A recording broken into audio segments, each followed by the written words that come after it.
What's going on, ladies and gents in Cyberland? Coming back to you with another film review. And this time we're on to Beverly Hills Cop, Axel Foley, or Beverly Hills Cop 4. So, I was actually surprised that this film happened. And the reason why was because a lot of people didn't like Beverly Hills Cop 3. Eddie Murphy was not happy with Beverly Hills Cop 3. Apparently there was a lot of issues going on behind the scenes of filming that film, and I guess they're saying Eddie Murphy kind of phoned it in, or he really was not feeling the film, or there's just a bunch of shit with that film. I didn't dislike Beverly Hills Cop 3. I thought it was entertaining. I mean, it wasn't as raunchy as the first two. But I didn't hate it like a lot of other people did. I like, if I watch one, I'll watch two, and then I'll watch three, and I don't feel negatively about the film. I thought it was entertaining. I mean, it wasn't like 1 and 2. I think the thing that was hurting 3 was John Taggart wasn't in the film. I think that's what hurt the film. You know, like the Three Musketeers kind of thing. But outside of 3, I didn't have a problem with it, you know? Outside of what people were saying. And then they kept trying to find ways to get 4. They tried so many different things to try to make a 4. And for whatever reason, it was... I've heard it was because Eddie had moved away from that type of comedy. He didn't want to do that, or he was becoming more family orientated with having kids and making Shrek and Disney films. He didn't want that. He didn't want people to know. He didn't want that persona to be affected by doing another film, rated R film.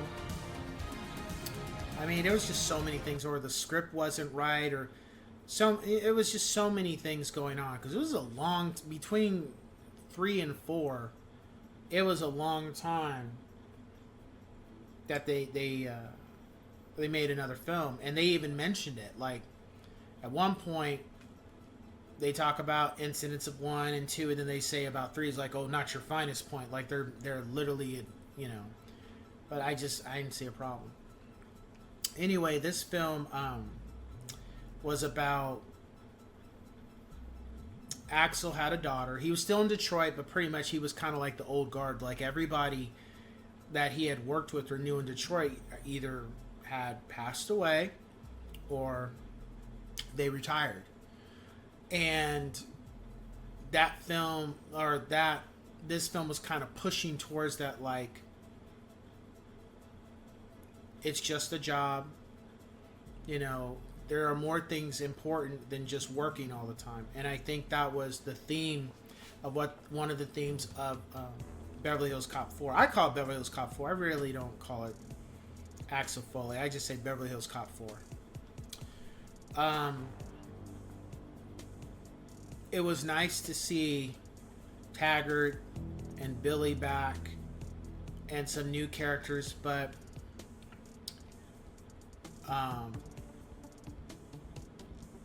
I kind of had an issue. There was, I think, because of Ghostbusters Afterlife, and I think because I think Ghostbusters Afterlife to this day, I think it set a precedent that, and the right precedent, because Star Wars didn't do that. But I think with Ghostbusters Afterlife, it set a precedent that if you want to continue a series, you kind of have to bring new characters in, but you can still have the old characters mix mash with the new characters, and don't shit on the legacy, but move the story forward. And I think because of the success of Afterlife, we have been getting more films that try to do that, except Star Wars, because they completely dropped the fucking ball with that, and that's a whole nother topic. So I kind of felt like with this film, they did the same thing. They brought back the cast that they could bring back, got them together, and then they started meshing with the new characters and moved the story forward. And for the most part, I think it worked very well. I think that was a very positive thing. It was interesting to see Eddie Murphy bring back some elements of his comedy as Axel Foley after these decades. It didn't feel tired. It didn't feel like it wasn't really thought out. The action sequences were great. The music, I mean, they did pull from 1 and 2 specifically for the music, which was interesting to see that. The villain, you know, and I think that's kind of like a gift and a curse for me now with a lot of films, is like, I already knew who the villain was right when I saw him. Even before anything got said. I think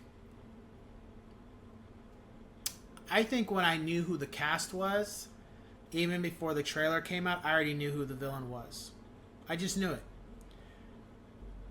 And it's not necessarily because they weren't trying to make it a big mystery. I think what it was that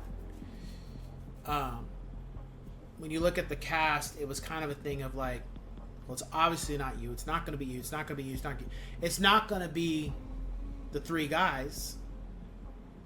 And it's not going to be her because that's his daughter. There's just certain things you don't do. So I was like, it could have been Joseph Gordon-Levitt. But I was kind of like, if he's the love interest, then it ain't him. But, you know, looking back, if they actually hadn't made you come to find out that he actually was the villain, or he ended up being one of the counterparts, that would have been very interesting. That would have been very interesting. That would have been really, really cool. But for obvious reasons, I think maybe they didn't, because they probably want to utilize him further down the road. The pace of the film was good. I didn't have a problem with that. The characters, I thought all the characters were great. But my problem with this film was only one thing. Billy wasn't really in the film. And you really did not see interactions between Billy, Taggart, and Axel on screen.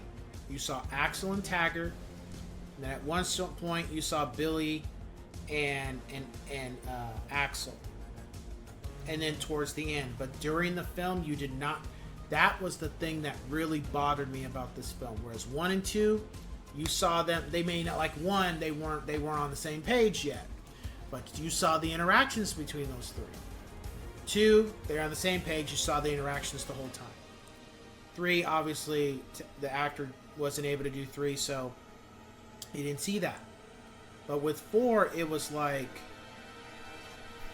only like 2 characters for most of the film, and then eventually it was 3, and that bothered me, because it had been decades since we saw them together, and then we get them, but it's like 1 is over here, and these 2 are over here, and then I felt like that could have been more in the film. But then the other highlight was Axel Foley having a kid, and how he interacted with his kid was interesting. You never really saw that side of him. It had never been established with the other films. It was interesting to see that. And I wonder if the woman he had a kid with was the chick from the 3rd film, Teresa Randall's character. I wonder, because she kind of looked like her. Not fully, but she kind of had that aesthetic. Her hair and how she dressed. I wonder if she might have been the woman he got with and had a kid. Just saying. The film, I give it 8 out of 10. And I just felt it's better than 3, but I don't think it's not better than 1. And I like it as much as 2, but I still think 2 was better, because the villain was more menacing. The villain in here was just like, aha, you caught me. they wanted this one to be more of a mystery. But I think what hurt the film is not having Rosewood, Taggart, and Foley together majority of the time. I think that's what hurt the film. I think that was the biggest problem. But I'm also happy that we got this film, because not too long after it, John Ashton, he passed away. So I was really happy that we got this, even though they weren't fully together on screen the entire film. I was happy to see them, that they were able to do one more film together before one of them, God called them home kind of thing. Unfortunately, like what we didn't get with Ghostbusters Afterlife. But I'm okay. I'm satisfied with this film, and I feel like if they don't make another one, I think it's okay. This film left the franchise in a better state than how 3 did, even though I didn't have particularly a problem with 3. Just, I think overall the public opinion about 4 was that if we stop here, it's okay. We left the franchise in a good state, and if it ends here, it's not a loss. It's not a bad thing. So I think that was I think that was cool. The themes, of course, corruption, brotherhood, loyalty, and then relationships. Really, the relationship between Axel and his daughter, that was a main focal point of this film too. I thought that was interesting to see. That, as it was stated in the beginning, at what point is it still about the job, and at some point can it be more about the dynamic between you and your kid as opposed to the dynamic of the job? So I think that was interesting to see. So with that being said, if you've seen 1, 2, and 3, watch 4. I think you'll enjoy it more if you didn't like 3, but I don't think you'll feel like it's better than 1 and 2. 1 and 2 are classics. So with that being said, I will catch you guys in the next one. Ciao.